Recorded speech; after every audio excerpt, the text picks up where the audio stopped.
Værsgo. Jeg er Tom Elmer Christensen.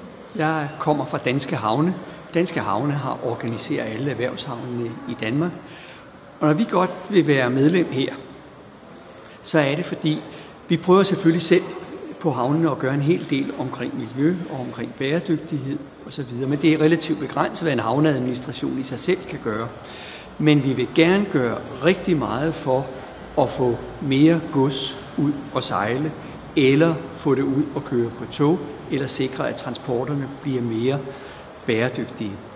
Så derfor så er det meget interessant for os, den medlemskreds, der er i foreningen. Der er også et andet område, hvor vi synes, vi har en rolle at udfylde.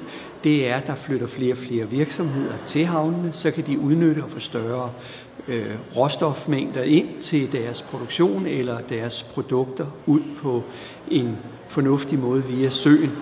Og der vil vi godt sådan komme tættere på, hvordan tænker man i virksomhederne? Hvad er det, vi kan gøre for at hjælpe virksomhederne i den retning til, at transporten også bliver mere bæredygtig? Flot.